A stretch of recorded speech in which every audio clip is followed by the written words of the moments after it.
দীর্ঘদিন আগে এক দেশে এক বামুন ও তার বউ বাস করত। ঠাকুর দেবতার উপর তাদের অগাধ ভক্তি ছিল।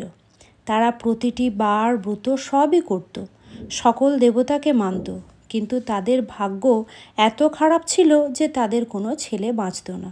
ছেলে বা মেয়ে জন্মাবার কিছুকালের মধ্যেই সবই মারা যেত। এই নিয়ে তাদের মনে দুঃখেরও অভাব ছিল না। প্রত্যেকটা ছেলে মেয়ে মারা যেত, ঠাকুর দেবতার উপর ভক্তি তাদের ছিল না বললেই চলে। ঠাকুর দেবতার উপর আস্থা হারিয়ে ফেলেছিল তারা দুজনেই। তাদের সব ছেলে মেয়ে মারা যাবার পর তারা দুই স্বামী স্ত্রী মিলে কাশীতে চলে গিয়েছিল। সেখানেই মণিকর্ণিকার স্নান করার পর একদিন বামনী বসে বসে তাদের অদৃষ্টের কথা ভাবছে। এমন সময় মা ষষ্ঠী এক বুড়ির বেশ ধরে তার কাছে গিয়ে জানতে চাইলেন যে সে কি ভাবছে। উত্তরে নিজের ভাগ্যের কথা সব বলল এই বামনী।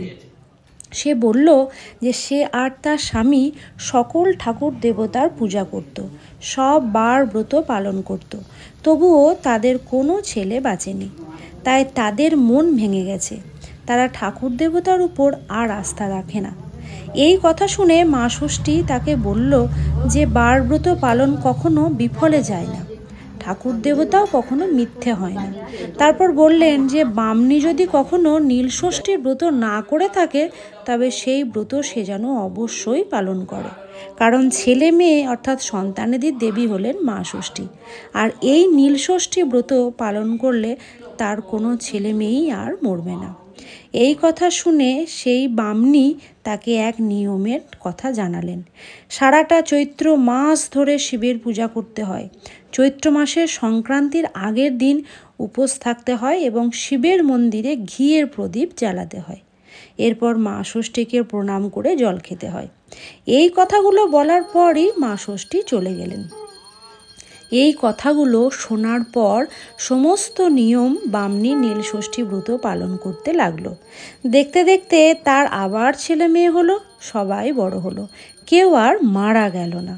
তারপর বামনীর খ্যাতি হলো, তাদের ধন ঐশ্বর্যও ভরে গেল। তারা সুখেই ছেলে মেয়ে নিয়ে দিন যাপন করতে লাগলো। এইভাবে ক্রমশ ছড়িয়ে পড়ল এই ব্রতের মাহাত্ম্য কথা। আজ নীল ষষ্ঠী, তাই ভাবলাম যে আপনাদের সবারই জন্য এই নীল ষষ্ঠীর ব্রত কথাটা একবার সবাইকে শুনিয়ে রাখি। অনেকেই এমন আছেন যারা বাইরে রয়েছেন, শুনতে পাচ্ছেন না, বা বই টই কিছুই নেই, বা জানেন না, বা কোনো বড় মানুষ নেই এই ব্রত কথা আপনাদেরকে শোনানোর মতো।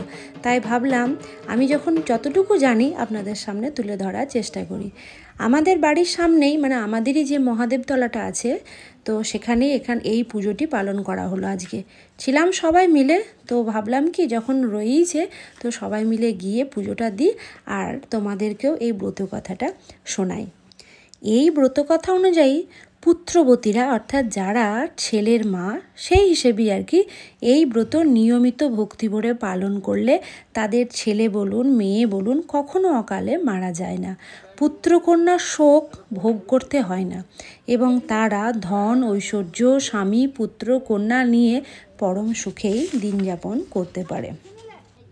নিয়ম মতো এই পুজোর আগের দিনটা নিরামিষ খেয়ে নিজেদেরকে সংযমী করে রাখতে হয়। তারপর সেই দিনটা অর্থাৎ নীল ষষ্ঠীর দিনটা ভাত জাতীয় কিছুই খেতে নেই।